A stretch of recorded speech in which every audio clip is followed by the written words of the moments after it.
서 감사드렸고 거룩하신 예수님의 이름으로 기도드렸습니다. 아멘. 감사합니다.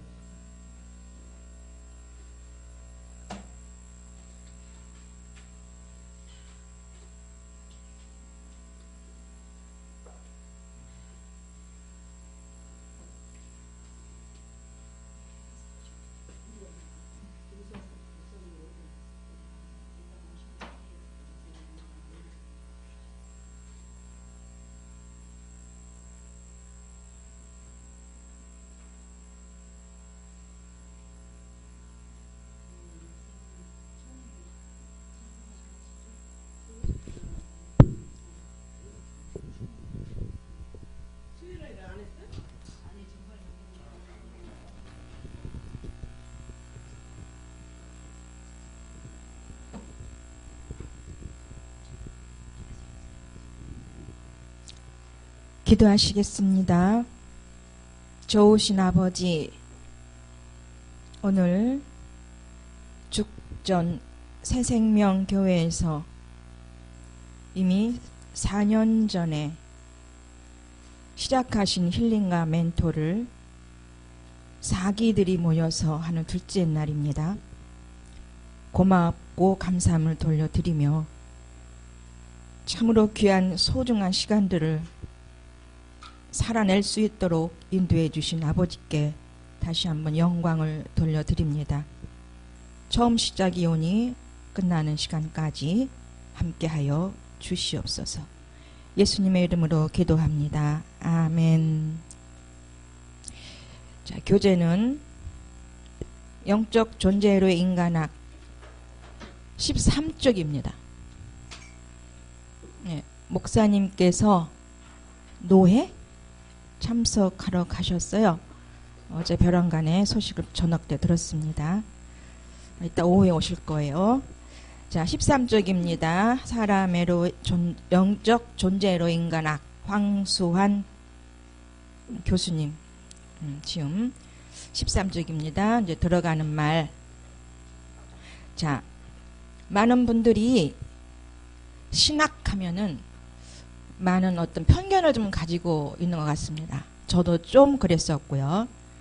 우리가 이제 일반적인 신학하면 이제 그 학교 있잖아. 신학교, 신학원 이런 데서 배우는 조직신학이라든지 또 교회학이라든지 그 여러 범주에 속하는 카테고리에 들어있는 그러한 학문을 공부하는 그런 것이 신학인 줄로 아주 큰 틀로 그렇게들 알고 있을 겁니다. 그런데 신학이란 신을 연구한 학문이지요. 그러니까 하나님을 연구한 학문입니다. 그것을 이렇게 글로 문장으로 쓴 거예요. 그런데 참 신기하게도 감사하게도 오묘하게도 하나님께서는 이 한수환 이 교수님 목사님이시기도 하고 교수님이시기도 하고 이분을 선택하셔서 이 책을 쓰게 하신 거더라고요. 영적 존재로의 인간학을 요거가 끝나면 이제 사람의로의 인간학을 하는데 이게 다 연결되어 있습니다. 영적 존재에서 이제 사람, 그러니까 인간에서 사람으로 이렇게 넘어가는 과정 안에서의 그 책이 요 첫 번째 책이 이 책이기 때문에 이 책이 한 2000년도, 2003년도쯤인가 이때 선택을 했었어요. 과거에. 그런데 물론 읽혀지신 분도 계시지만 거의가 그냥 지식적으로 읽혀졌었고 거의가 이제 거의 잊혀진 상태로 있었던 내용인데 신기하게도 이 책을 작년부터 보게 하시면서 이것을 가지고 교재를 쓸 수 있도록 성령께서 인도해 오셨어요. 저도 한쪽으로는 이 책을 꼭 해야 되는가라는 의아심이 있었습니다. 의아심 내지는 그 왜 우리가 있잖아요. 뭔가 좀 스무스하게 넘어가지 않을 때 오는 그 의구심들. 근데 이제 어떤 강의든 어떤 교회의 어떤 이런 학술원이든지 세미나든지 거기엔 다 성경이 이미 다 포함되어 있습니다. 성경을 제일 먼저 꼽죠. 그 다음 이제 부수적인 책들이 있잖아요. 신학을 하더라도 일반 신학을 하더라도 한 강의를 듣는데 그 학기가 끝나고 나면 몇 권의 책이 있는 것처럼 책이 남기잖아요. 이렇게 책을 보게 되고 그러면서 이 책을 선택하게 하신 하나님, 이것이 본인의 자의적으로 박 목사님께서 선택하신 것이 아니란 말씀입니다. 그래서 이 힐링과 멘토를 하시는 분들은 이걸 명확하게 인지해 놓으시고 그 방향을 따라 가셔야만이 갈등이 안 생길 것 같아서 제가 서두에 이 말씀을 꼭 드립니다. 자, 이 책은 일단 지적으로 이게 인식의 차원에서 읽어지게 되는 알므로 이제 갈 수도 있겠지만, 저도 이 책이 확 들어오기까지는 오죽하면 제가 이 책을 읽으면서도 또 안 읽히고 읽으면서도 좋고 그런 책이 바로 이 책이거든요. 오죽하면 꿈속에서 나타나셔서 사람의로의 이제 영적 존재로의 인간, 이거에서 이제 어느 정도 이제 사람의로의 책을 읽어야 될 그런 단계가 됐을 때인가 봐요. 명확하게 꿈속에까지 나타나셔서 성령께서 나타나셔서 사람의로의 인간학을 읽어라고 명령을 내리시더라고요. 명령을 내리시더라니까요. 그러면서 저의 가치관이 또 확 바뀌었습니다. 아, 목사님께서 이 책을 하시는 것이 자의가 아니고 본인 은혜가 받아서가 아니고 또 신학적으로 정리돼서가 아니고 성령께서 그렇게 할 수 있도록 선택하게 하신 책이구나 라고 완전히 믿고 받아들이고 이제 이렇게 오게 되었습니다. 이해되시겠죠? 이미 받아들이셨죠? 예, 그래서 들어가는 말 13쪽 들어갑니다. 자, 인간, 영적 존재가 인간이란 얘기예요. 제목 자체가 인간은 영적 존재다란 아주 큰 제목이잖아요. 이게 인간은 영적 존재다 이렇게 제목을 해놓고 이제 인간을 연구하는 걸 들어가죠. 근데 사람의로의 인간학에서는 사람을 먼저 보게 해요. 사람 먼저 보게 하면서 창세기 2장 7절로 들어가죠. 사람을 지으신 거예요. 아담을 창조했을 때는 사람이었다는 얘기입니다. 인간이 아니고. 사람으로부터 시작하는 것이 구약의 창세기입니다.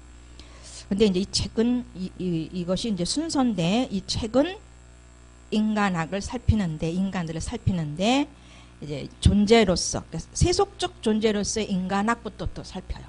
그 다음에는 성경적 인간학을 또 살피게 되고, 어쨌든 이 책을 쓰신 분도 자의대로가 아니라 쓰시면서 성령의 인도를 명확하게 받아가신 느낌이 들어요. 이 책을 읽으면 읽을수록.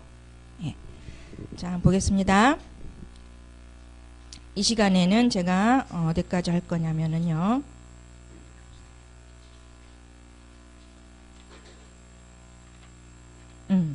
16쪽에 밑에서 7째 줄인가요? 거기까지만 할 겁니다. 자, 들어가겠습니다. 들어가는 말. 자, 함께 읽어요. 시작. 우리는 지금 심각한 문제 앞에 서 있다. 그 이유는 인간이 과연 영적인 존재인가 하는 문제와 그 질문에 대하여 과연 그렇다고 쉽게 대답할 수 있겠는가 하는 문제 때문이다. 인간은 확실히 신비한 존재이다. 지금까지 수많은 학자들이 그토록 많은 시간을 들여가며 인간에 대해 연구해 왔지만 어떤 이론도 분명하게 인간은 이렇다 혹은 저렇다고 자신있게 정의하지 못했다. 그러니까 세월 속에서 사람들이, 인간들이 신에 대해서 연구를 해왔다는 내용인 거예요. 이게. 체험은 못했어도 일단은 인간을 연구하게 되면은 연구하면서 신을 만나게 되는 그 과정을 잠시 좀 정의를 한 것 같습니다. 자, 인간은 과연 영적인 존재인가 하는 질문에 대해서도 역시 마찬가지이다. 물론 그렇다고 대답할 수도 있겠지만 쉽게 단정하기에는 무언가 석연치 않은 점이 있다. 아마도 그것은 지금까지의 인간에 대한 연구가 17세기 이후 급속도로 발달된 자연과학적인 방식에 따라 연구되어 왔기 때문인가 생각된다. 이 방식에 따른 연구 결과는 항상 인간은 이성적인 존재라는 공통된 전제에서 출발함으로써 더 이상 인간의 영적인 차원에까지 나아가지 못했다. 그래서 인간이 영적인 존재인가? 라는 질문은 이제까지 신비주의자들이나 관심을 가지는 테마로 터부시 되어 왔으며 어떤 신학적인 배경이나 근거 없이 일방적이며 초월적인 이해로 규정되어 왔다. 그렇다면 과연 이 문제에 대한 신학적인 이론은 접근 불가능한 것일까? 우리는 그러한 경우가 생길 수 있다는 것을 우려할 수밖에 없다. 왜냐하면 영이란 존재 자체가 논리적인 학문의 대상이 되기에는 많은 결격 사항이 있으며 비록 성령에 대한 연구가 교회학적으로 최고되고 있지만 인간이 영적인 존재인가 하는 문제에 대한 연구는 시작한 지 얼마 되지 않았기 때문이다. 까지 한번 잠깐 보고요. 그러니까 인간은 이성적 존재라는 말은 너무 많이 들어서 알고 계십니다. 그렇게 하나님을 그러니까 인간은 신학적 용어로 심리를 가진 정신의 존재. 사람은 성령을 가지는 존재. 이렇게 나눠질 수 있죠. 그리고 인간은 육체가 영혼을 가진 존재예요. 육체가 영혼을 가진 존재가 인간. 사람은 그야말로 하나님으로 사는 존재. 딱 분별이 되지요. 그러니까 우리는 사람으로, 하나님으로 사는 존재인 사람으로 살아야 되겠다. 그러기 위해서 이 훈련을 받는 거잖아요. 그렇다면 사람은 또 어떤 존재인가? 심령에 대해서 사는 존재라 그랬어요. 심령이 되려면 우리가 항상 영을 향해 있어야 됩니다. 우리 생각이, 우리 혼의 이 부분이 항상 주님을 영을 향하여 있고 내면을 응시하면 심령이 돼요. 심령이 바로 되거든요. 그러니까 제가 이제 언제적에 박 목사님께서 상담해 주실 때 영은 인식도 이해도 되고 영어로 삶까지도 잘 되고 있다 이렇게 말씀해 주셨거든요. 그러니까 저는 심령으로 돌아가서 사는 법이 참 쉬워요. 심령으로 사는 법이 참 쉽단 말이에요. 그런데 로마서 5장, 6장, 7장, 8장이 체험되지 않은 상태에서는 체험은 지속적인 걸 얘기하는 거예요. 경험이 아니라 또 체험. 그런 가운데에서는 어떠한 상황이 벌어지냐면 그때 제가 또 상담해 줄 때는 그렇지만 신학적인 것과 말씀이 체험되지 않고 있다는 거예요. 근데 그때 당시는 굉장히 넓게 봤어요. 넓게 범위를. 성경이 신학이 체험이 되지 않고 있다? 그럼 성경 66권 전체가 체험이 되지 않았다는 건가? 맞긴 맞잖아요. 성경 66권이 전체가 다 체험되진 않았겠지요. 이렇게 봤었어요. 처음에는. 근데 이제 나중에 이제 그게 아니라 로마서 6장, 7장, 8장에 대한 체험을 말씀하신 거였어요. 또 신학도 여기에 나오는 심리, 또 심령, 인간, 사람, 의의 병기, 그런 성경적 용어고, 이런 것이 체험되었느냐, 이런 거였거든요. 근데 그때 당시, 목사님께서 어떤 비유도 말씀해 주셨어요. 그런 삶은, 그렇게 지금 살고 있는 삶은, 자녀는 셋이고, 넷이고, 둘이고, 낳을 수 있지만, 둘이고, 넷이고, 낳을 수 있다는 거죠. 낳을 수 있지만, 그 자녀를 양육하기 위해서는 많은 물질도 필요하고 어떤 부분도 많이 필요하다는 이렇게 설명을 해주셨을 때 좀 아이러니했어요. 이게 무슨 설명인가? 근데 제가 이제 그 6장, 7장, 8장을 체험하고 나서면서 깨달은 게 뭐냐면 저희 셋째 형님이 있어요. 저희 셋째 형님이 아주 불교 신자인데 8며느리 중에서도 가장 인간으로서의 윤리도덕적으로서의 그 면모가 제일 뛰어나요. 처음엔 저보다도 뛰어난 것 같았어요. 근데 그가 독실한 불교. 그리고 이제 저번에 이제 우리 어머님 돌아갔을 때도 그 예배에 다 참석한 거예요. 참석하고 맨 앞자리에 앉아서 그걸 다 참석을 해요. 근데 저 같으면 제가 만약에 크리스찬이면서 그 불교식에 예식에 그들의 장례식에 어떤 식에 참석했다면 저는 그런 모습이 못했을 것 같아요. 그 자리에 있지 않았거나 어떤 굴림 내지 이러한 태도로 있었을 것 같아요. 근데 그분은 저희 형님은 그냥 앉아서 다 따라하고 하는 거예요. 예, 하더라고요. 다 근데 우리는 아니잖아. 우리는 안 하잖아요. 동참을 안 하잖아요. 거기 하려고도 안 하고 이러잖아요. 그런데 이제 그런 과정 속에서 제가 저 형님하고 이제 같이 있게 되면서 이제 그 추모공원을 다녀오면서 차 안에서 함께 있었는데, 함께 오면서 제가 또 형님에게 전도를 합니다. 형님, 영혼에 대해서 이렇고 저렇게 됐고, 저를 시작을 이렇게 몇 마디 하는데 딱 하는 말이, 동서, 나 지금 아무 말도 듣고 싶지 않거든. 이 말도 화를 내서 하는 말이 아니, 감정에 상해서 하는 말이 아니야. 동서, 난 지금 이대로가 좋으니까 아무 말도 안 해줄래? 이런 식으로 얘기를 하는 거예요. 근데 그럼 딱 듣는 순간에 완전히 이제 뭐예요? 반질반질한 자기만의 독특한 신앙관을 갖고 있었어요.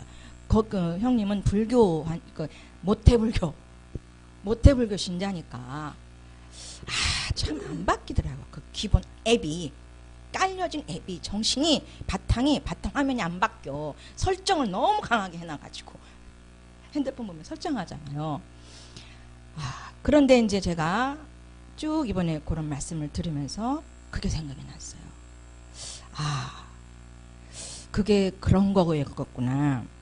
그러면서 뭐라 그러냐면, 저 형님이 그냥 마음이 불편할 때, 힘들 때, 물질이 어렵거나 여러 가지 힘들고 어려울 때 내가 가서 불경도 보고 마음을 달래고 어떤 그런 뭐라 그럴까, 그런 의식 속에 들어가면, 나무하면 다볼마 이런 거 하면 편해진대요. 마음이 편해진대요. 그러면서 결론은 나는 마음이 편하면 돼. 그러니까 나는 마음이 편하니까 상관없어. 동서가 믿는 하나님도 싫고 다 싫고 이 마음 다스린 거 요것만 하면 돼. 이거 굉장한 거더라고. 그렇다고 그 속에 기복이 없냐? 절대 아니거든요. 완전히 기복이잖아요. 기복신앙이잖아요. 네. 근데 저 형님이 망했어요. 쫄딱 망했어요. 잘 살았었어요. 쫄딱 망했는데도 돌아와 못 돌아와요. 그들은 생전의 업보, 옛날에 그 전생의 업보 때문에 이렇다라고 이렇게 마무리 합리화시켜요. 진짜 그들의 이념 바꾸기란, 그럼 형님은 돌아가시기 전에나 바꿔줄 수 있을까? 그러면서 제가 제게 어떤 생각이 떠올랐냐면, 그래, 심령으로 빨리 돌아가는 건 평안이잖아요. 실제고 주님과 함께하는 존재 시간이고 생명의 시간이고 영혼의 시간이잖아요. 그러면서 내가 영존심 돌아가서 심령이 되는 그거요. 제가 평안한 거. 평안해요. 그러니까 굴림 과정 속에 있으면서 불편한 마음이 생겨요, 안 생겨요? 굴림하면 생기거든요. 딱딱한 마음이라든지 평하지 않다든지 뭔가 찝찝한 마음이 생겨요. 반응이 오거든요. 그러면 이 출처가 어디인지는 알아. 이미 뭔지 알아. 본인도 알면서 그것을 물리치고 이것보다도 빨리 영중심으로 돌아가요. 그러면 심령이 되거든요, 이게. 그러니까 이해가 되겠죠. 형님의 그 방식과 제 방식이 전 더 발전되게 되고 우리 형님은 완전히 바뀌어져야 되고, 그러니까 비슷한 거예요. 평안을 얻기 위한 영중심. 네? 심령으로 돌아가면 평안해지잖아요. 내적인 흐름이 있으면서 내 안에서 반응이 성령께서 함께 평안으로 주시죠.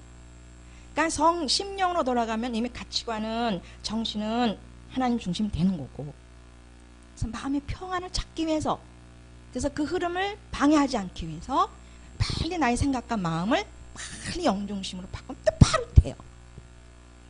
예? 노하지도 아니하시고 화도 내지 아니하시고 바로 받아주시잖아요. 내적인 감각 체험하시잖아요.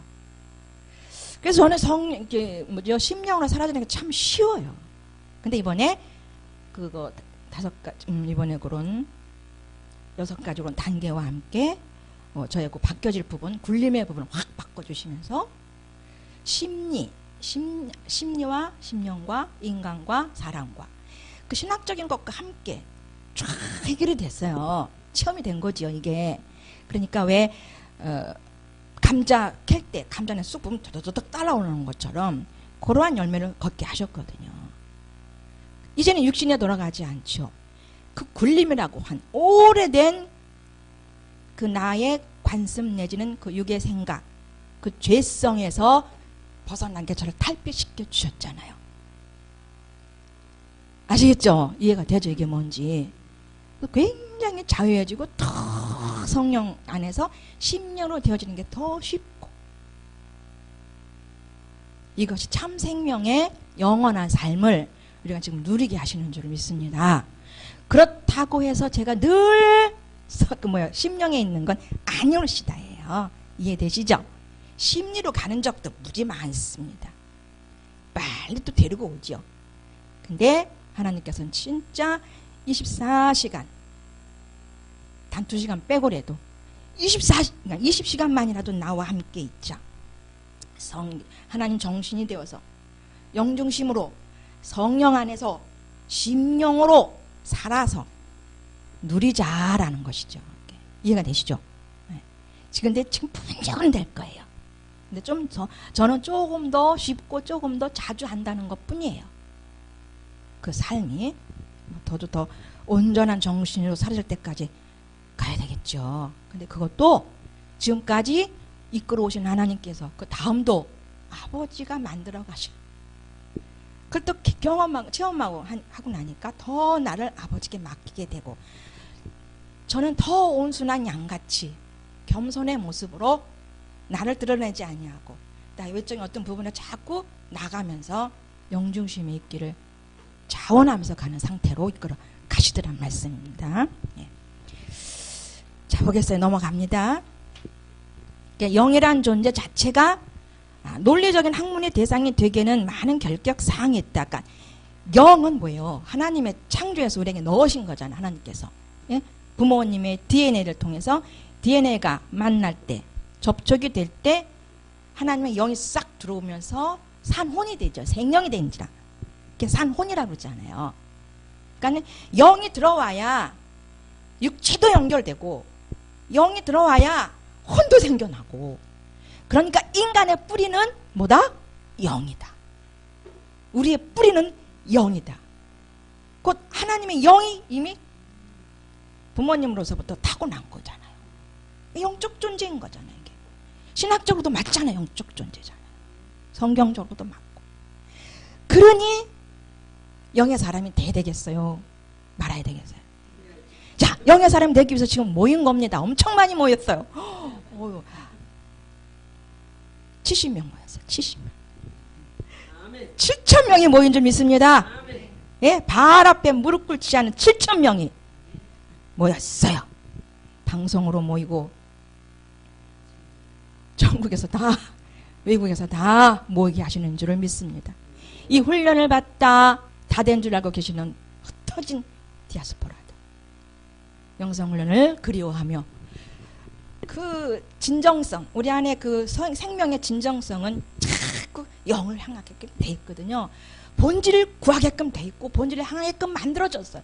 그렇게 창조되었기 때문에 뭔가를 그래도 찾아가, 피부검도 찾아가, 뭔가 이루기 위해서 가는 거예요. 채워지지 않은 그 몇 프로가. 근데 그것은 도무지 영이 아니면 채워지지 않는다는 사실을 그들은 잠시 잊고 있는 거죠. 그 과정을 통해서 이게 아니구나를 통해서 또 갈급증을 허락하셔서 결국은 본질인 뿌리가 어디, 뿌리. 영성훈련을 통해서 달려올 줄 믿습니다. 오게 할 줄을 믿습니다. 그래서 인간이 영적인 존재인가 하는 문제에 대한 연구는 시작한 지 얼마 되지 않았다. 그렇죠. 그러나 인간이 하나님의 형상으로 지음받았다는 성경의 기록을 믿는다면, 함께 다시 읽어요. 하나님의 영감으로 자신을 선포하시는 하나님을 믿는다면, 그리고 하나님 자신을 영이라고 선언하는 성경을 믿는다면 인간이 영적인 존재라는 결론이 학문적으로 인간학적인 대상이 전혀 되지 못한다고 단정할 수는 없다. 그래서 본서는 영적인 존재로서의 인간이라는 테마를 인간학적인 차원에서 다뤄보고 앞으로 이것이 신학의 중요한 주제가 되기를 바라면서 그를 이끌어 갈 것이다. 은영숙 목사님 어디 계세요? 자, 우선 독자의 이해를 돕기 위해 결론부터 이야기하고 난 후 본론을 전개시켜보자. 인간은 분명히 영적인 존재이다. 여기서 영적인 존재로서의 인간이란 동물과 다른 어떤 특수성을 가진 인간이나 특수한 사람만이 가지는 신비한 초능력자를 말하는 것이 아니다. 영이란 피조물로서의 인간이 가지는 하나의 존재론적 카테고리이며 사람이라는 껍데기를 말한다. 잠시만요. 그래서 카테고리란 무슨 뜻인지 아시죠? 범주, 범위, 분류 뭐 이렇게 나타나 있어요. 이런 부분도 자세하게 좀 설명 좀 해달라 그러셨거든요. 우리 연 목사님께서 모르는 단어들, 이해가 안 가는 단어들을 좀 설명해 달라고 말씀을 좀 요청을 하시더라고요. 사람이라는 껍데기를 말한다. 그러나 함께 읽어요. 영이 무엇인가를 정의하거나 규정하면 마치 영이 인간을 구성하는 한 부분과 같은 인상을 준다. 그렇기 때문에 영을 학문적인 어떤 말로 명백하게 규정하기보다는 간접적으로 하나하나 밝혀나가는 방식이 훨씬 적합하리라고 판단된다. 왜냐하면 지금의 우리는 어차피 자연과학적인 용어로 어떤 사실을 명석하고 분명하게 설명하는데 습관되어 있으며 항상 어떤 것에 대하여 먼저 명백한 말로 규정하고 시작하는데 익숙해져 있기 때문이다. 여기에서 그 자연과학이 나오잖아요. 자연과학. 이것은 뭐냐? 예, 아유 감사합니다. 아 죄송합니다. 이름 불러서 방송 떴으면 어떡하나. 아니. 아 예. 기운 나셨어요? 괜찮으세요? 응? 자 봅니다. 여기에서 자연과학이다. 이것도 아시는 것 같지만 설명하려면 또 애매모호하잖아요. 이것이 뭐냐면은 이제 자연계에서 일어나는 현상을 연구 대상으로 하는 학문이에요. 그러니까 그야말로 과학적으로 연구해서 그 지식적으로 이렇게 체계적으로 이렇게 만들어가는 그러한 용어들로 나옵니다. 그래서 그것이 곧 뭐냐면 이 학문은 인간의 이성을 쓴다는 거예요. 여전히 인간의 이성. 자, 인간의 이성은 과학적으로도 얼마든지 개발시킬 수 있다는 거죠. 뭐죠? 지금 저기 우주에 떠 있는 방송 탐지기들, 우주에 떠 있는 얘는 다 자연과학에서만 나온 그러한 부산물들이잖아요. 굉장히 유익을 주는 부분도 어마어마하게 많지만 사람의 형상을 잃어간다는 거죠.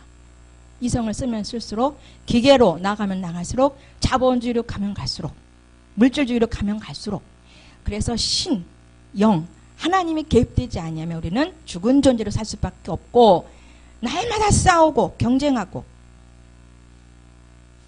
소수적 존재로밖에 갈 수 없는 사람으로 남을 수밖에 없는데 소수정의 정원제라고 그러잖아요. 그때 나중에 보면 나옵니다. 그래서 이렇게 인간이 뭔가부터 이분이 계속 이렇게 필사를 해주셨어요. 다 아시죠? 자, 지금 머리를 이성을 쓰지 않으면 안 돼요. 사실은요. 그것도 그 부분도 쓰라고 만들어 놓으셨기 때문에. 그게 혼의 지정이라고 그러잖아요. 그 혼의 지정이를 하나님을 알기 위한 도구로 쓰기를 원해서 만들어 놓으셨는데 그게 아니라 완전히 그 부분을 쓰면 쓸수록 하나님과의 존재, 그 심령과는 멀어지거든요. 완전히 단절돼 버리죠. 그러니까 은사적으로 기도하면 할수록 내적인 감각은 제로예요. 내면의 깊이의 그 우물을 팔 수가 없어요. 나오지가 않아요. 마른 샘물이 말라버려. 그래서 은사로 가지 말라는 겁니다. 그게 육체로 가는 거거든요. 육체는 혼과 몸을 합해서 육체라고 했잖아요.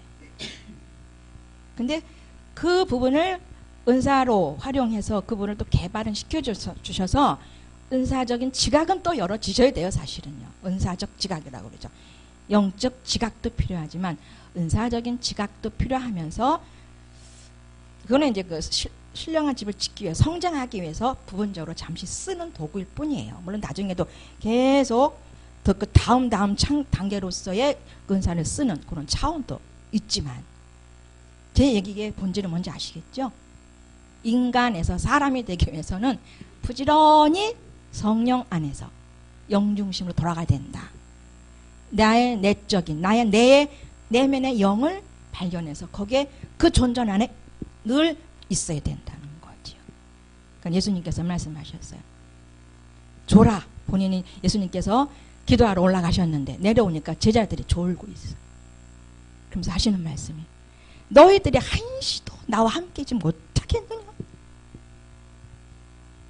그 심리로 가고 육신의 부분으로 돌아가. 성령 안에서 예수님 안에서 심령 안으로 못 들어온다는 얘기예요. 이렇게 이 말씀이. 아멘. 잠시도 너의 생각은 자꾸 바깥으로 향해 자연과의 관계를 통해서 대인관계를 통해서 자꾸 심리로 돌아가는 나와 함께 있자면 바로 영중심 내 안에서 그 생명의 샘물이 계속 흘러나올 줄 믿습니다. 영적 실제면서 뭐죠? 그게 심령이죠. 심령 성전. 신령한 집.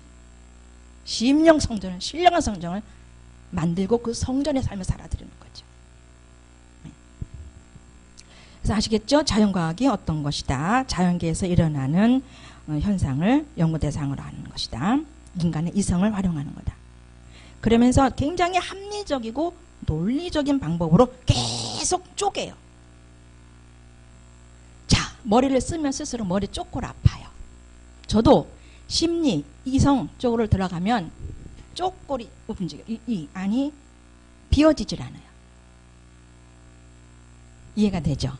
경험하시는 분들. 머리가 아프다, 머리가 복잡하다, 다 심리, 이성으로 가 있어서 그래.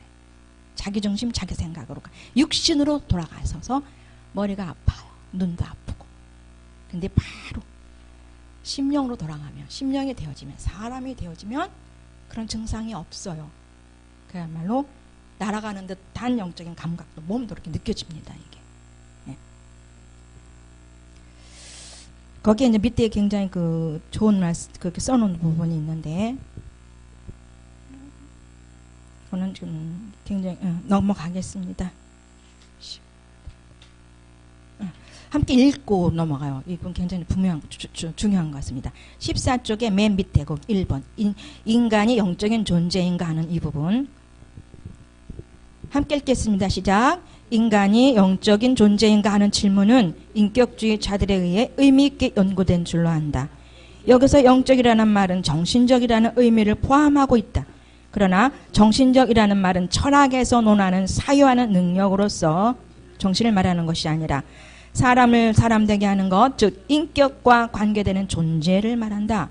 인격이라는 말도 철학적인 개념이나 도덕적인 자율의 개념이 아니라 기독교적인 사상을 근거로 보통 교회학에서 취급하는 하나님 형상으로서의 인간, 즉 사람의 개념을 말한다.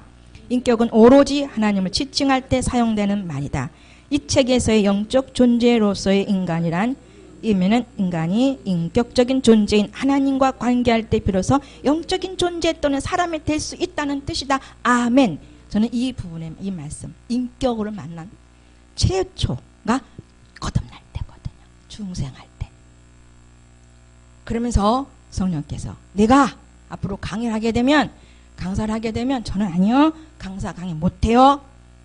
말씀하시는 거예요. 내게 나타난 것만 말하면 된다는 거죠.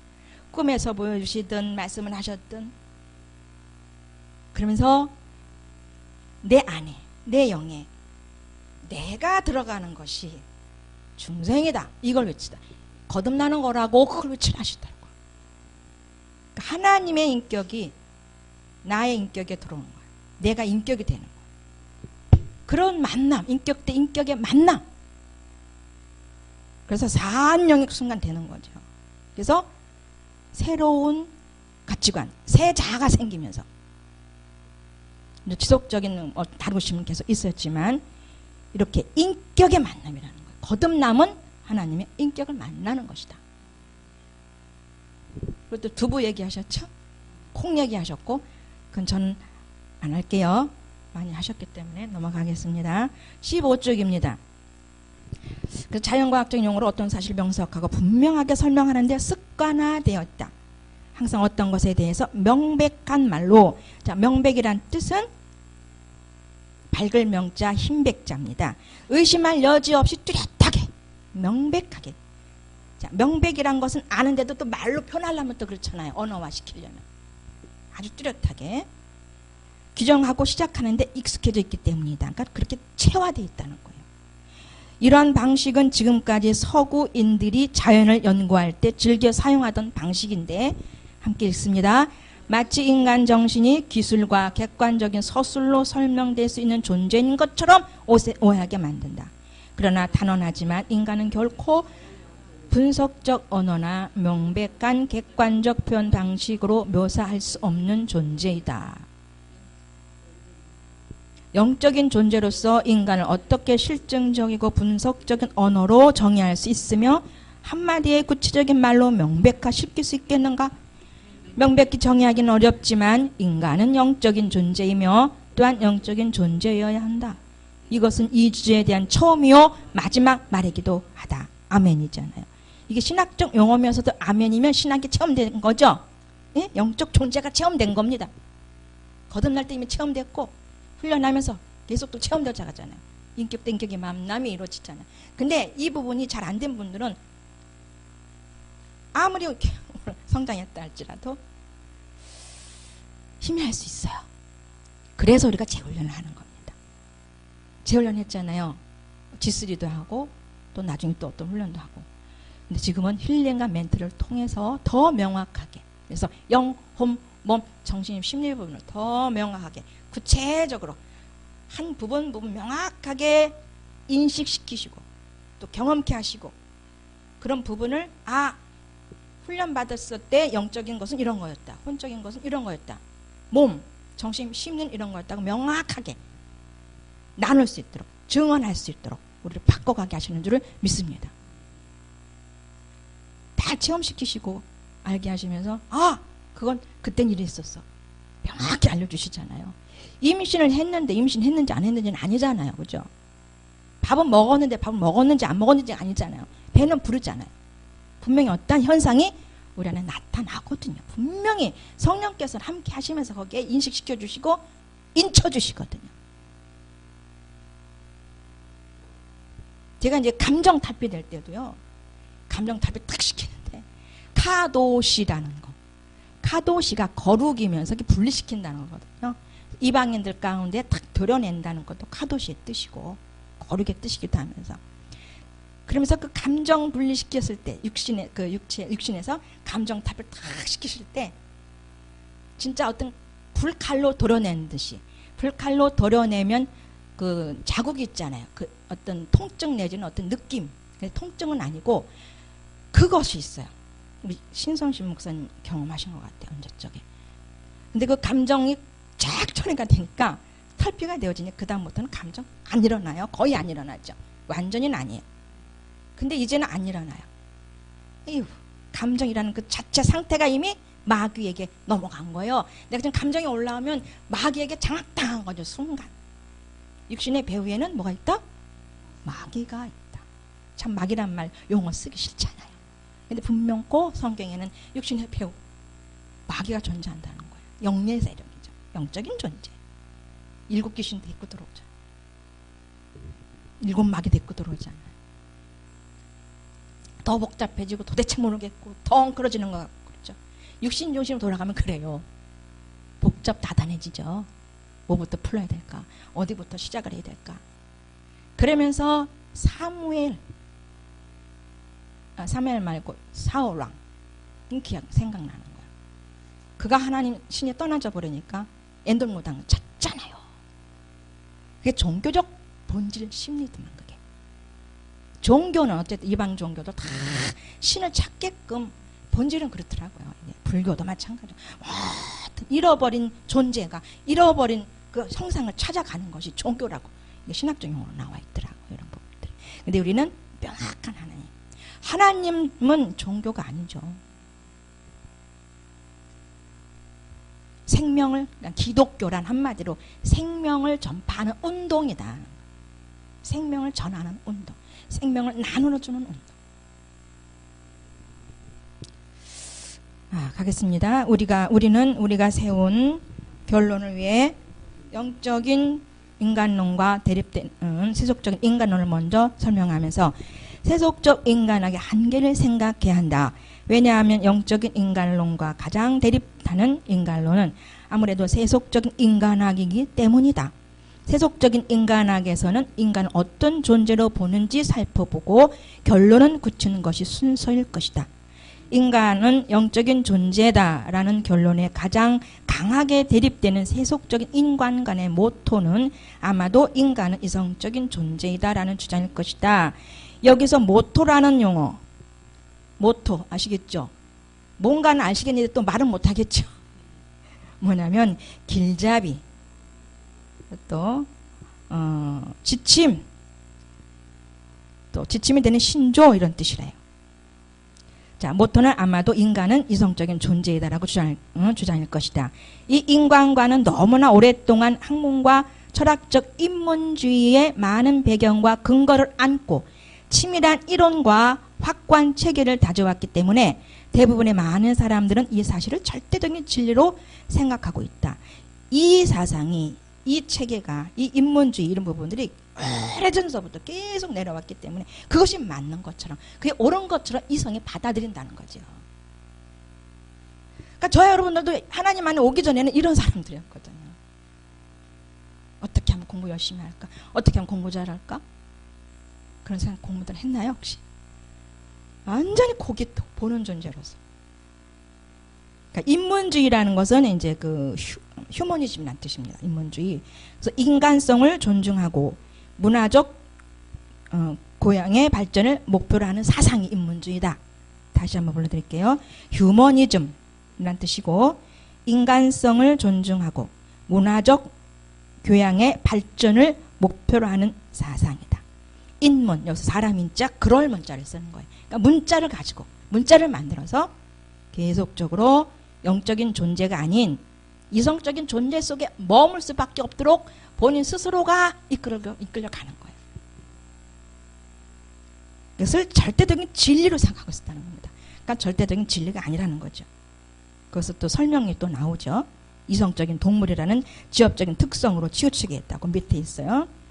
자, 넘어갑니다. 여기 10분 후에 시작했기 때문에 좀 더 할게요. 16쪽입니다. 함께 있습니다. 인간이 이성적인 존재라는데 이 일을 제기하는 사람은 없을 것이다. 그만큼 우리는 이 인간관을 어릴 때부터 듣고 배우고 익히고 확신해 왔다. 과연 이러한 인간관이 잘못되었다고 누가 감히 말할 수 있겠는가?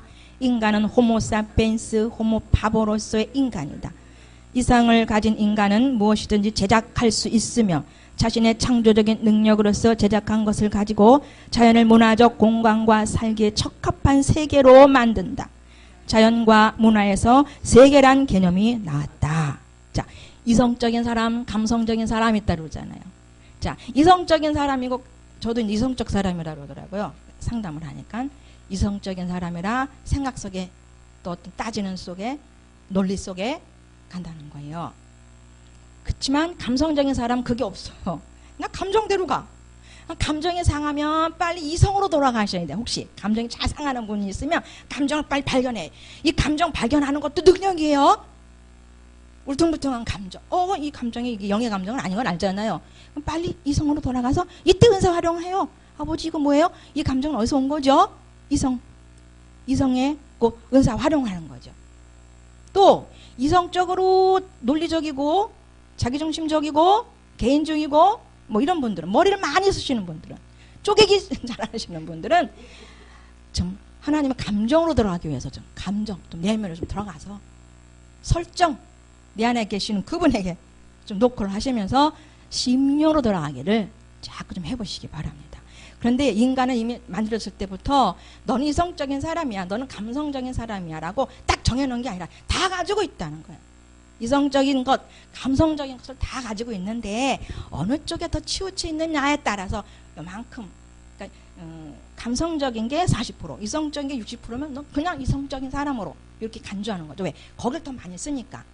이 감성보다는 이성을 더 많이 쓰니까 감성적인 사람이다 이렇게 표현하는 것일 뿐이지 딱 넌 감성적인 사람이고 딱 이성적인 사람이다 이렇게 만들지 않았다는 거죠. 이해가 되시죠?